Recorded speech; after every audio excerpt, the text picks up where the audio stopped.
তারেক রহমান কি নিজেকে নতুন ধাঁচের নেতা হিসেবে তৈরি করছেন?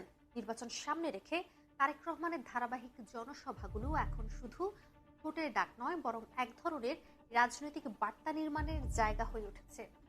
তার বক্তব্যগুলো লক্ষ্য করলে একটা বিষয় পরিষ্কার হয়, আর তা হলো তিনি শুধু অতীতের ক্ষোভ বা অভিযোগে আটকে থাকতে চান না, আবার শুধুই ভবিষ্যতের স্বপ্ন দেখিয়েও থামছেন না, বরং তিনি দুইটাই একসাথে বলছেন। কি হারিয়েছেন এবং কিভাবে তা ফেরত পাবেন। একের পর এক নির্বাচনী জনসভায় তারেক রহমান কিছু নির্দিষ্ট বিষয়কে তার বক্তব্যের কেন্দ্রবিন্দুতে রাখছেন। এর মধ্যে প্রথমেই তিনি ভোটের অধিকারকে কেন্দ্রবিন্দুতে রাখছেন। তার প্রতিটি সমাবেশের শুরুতেই ফিরে আসছে গত 15 বছর জনগণ ভোটের অধিকার থেকে বঞ্চিত হয়েছে। এটা কিন্তু কোনো স্লোগান না, বরং এটা এক ধরনের রাজনৈতিক ফ্রেমিং। তিনি নির্বাচনকে কেবল ক্ষমতার লড়াই হিসেবে নয়, বরং অধিকার পুনরুদ্ধারের মুহূর্ত হিসেবে তুলে ধরছেন। ভোট দেওয়া এখানে উৎসবও আবার দায়িত্ব। এজন্যই তিনি মানুষকে শুধু ভোট দিতে নয়, ভোট কেন্দ্র পাহারা দিতেও বলছেন। অর্থাৎ ভোটাধিকার মানে শুধু ব্যালট দেয়া নয়, বরং ভোটের নিরাপত্তাও নিশ্চিত করা। একই সাথে তিনি সতর্ক করছেন ব্যালট গায়েব হওয়া, ভোটার বিভ্রান্ত করা সহ নানা ষড়যন্ত্রের কথা। কিন্তু লক্ষ্য করার মতো বিষয় হলো তিনি ভয় দেখাচ্ছেন না, বরং প্রস্তুত থাকতে বলছেন, যা তার বক্তব্যের একটা গুরুত্বপূর্ণ কৌশল। এছাড়াও তিনি ফোকাস করছেন অতীতের নির্যাতন থেকে ভবিষ্যতের নীতিতে যাওয়া নিয়ে।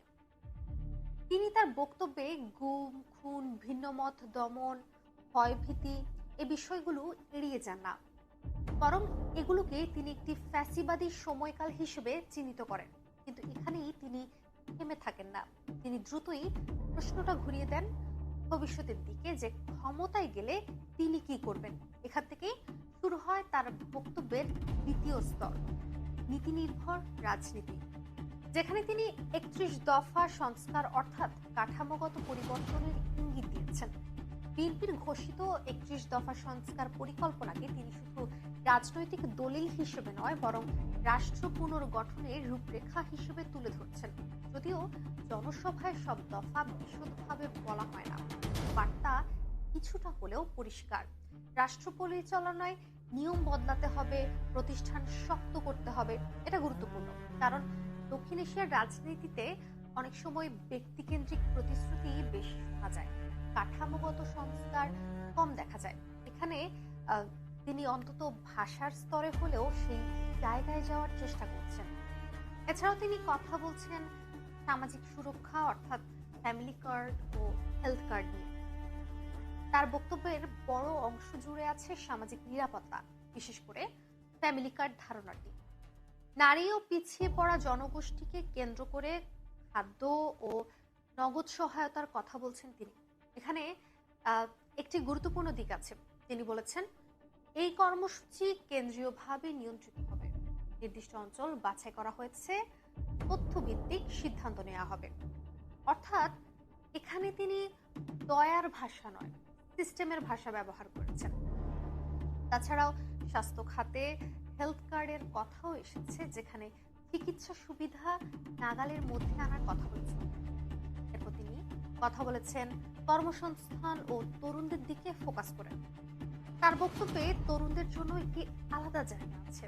শিক্ষিত বেকারদের কর্মসংস্থান, বিদেশে যেতে আগ্রহীদের কারিগরি প্রশিক্ষণ, এগুলো শুধু প্রতিশ্রুতি নয়, বরং একটি অর্থনৈতিক ভাবনার ইঙ্গিত দেয়। তিনি এখানে স্পষ্ট করে বলেছেন দেশের তরুণদের দক্ষ জনশক্তিতে রূপান্তর করতে হবে। এটা শুধু কর্মসংস্থানের প্রশ্ন না, বরং এটা একটা অর্থনীতির প্রশ্ন।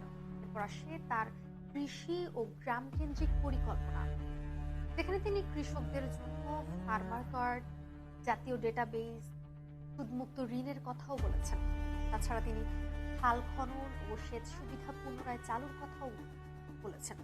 এগুলো আসলে পুরনো ধারণা হলেও নতুন করে এগুলোকে তথ্যভিত্তিক ব্যবস্থার মধ্যে আনার কথাই মূলত তিনি বলতে চাচ্ছেন বা বলছেন।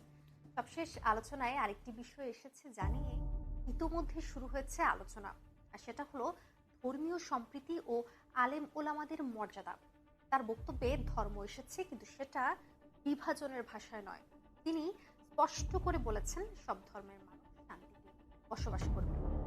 একই সাথে মসজিদের ইমাম, খতিব, মুয়াজ্জিন সহ ধর্মীয় দায়িত্বে থাকা ব্যক্তিদের জন্য রাষ্ট্রীয় সম্মানী দেওয়ার পরিকল্পনার কথাও তিনি বলেছেন। এটি সামাজিক বাস্তবতা থেকে আসা একটি প্রস্তাব, যেখানে দীর্ঘদিন ধরে অবহেলিত একটি শ্রেণীর জীবিকা ও মর্যাদার প্রশ্ন তুলে ধরা হয়েছে। সব মিলিয়ে প্রশ্নটা তাহলে কোথায় গিয়ে দাঁড়ায়? এই বক্তব্যগুলোর ভেতরে যদি একটি সাধারণ সুতোর খোঁজ করা হয়, তাহলে দেখা যাবে তিনি চেষ্টা করছেন নিজেকে এমন একজন নেতা হিসেবে তুলে ধরতে, যিনি অতীতের অবিচার স্বীকার করেন, কিন্তু ভবিষ্যতের রাজনীতি কেবল ক্ষোভের ওপর দাঁড় করান না। ভোটারকে কেন্দ্রমুখী করেন, কিন্তু ভোটের পরের রাষ্ট্র পরিচালনার কথাও বলেন। ধর্মকে অস্বীকার করেন না, আবার ধর্মের নামে রাজনীতিও করেন না। এখন প্রশ্ন হলো, এগুলো বাস্তবে কতটা কার্যকর হবে, কতটা বাস্তবায়নযোগ্য, সেটা নির্ধারণ করবে সময়, ক্ষমতা আর বাস্তব রাজনীতির উপর। কিন্তু এইটুকু বলা যায়, তারেক রহমানের সাম্প্রতিক বক্তব্যগুলো শুধু প্রচারণা নয়, এগুলো একটি নির্দিষ্ট রাজনৈতিক ইমেজ নির্মাণের চেষ্টা। একজন নেতা যিনি নিজেকে শুধু বিরোধী কণ্ঠ নয়, বরং একটি বিকল্প রাষ্ট্র পরিচালনার দাবিদার হিসেবে তুলে ধরতে চাইছেন। এই চেষ্টায় কি তাকে নতুন ধাঁচের নেতা বানাবে, নাকি এটি কেবল নির্বাচনী সময়ের জন্য?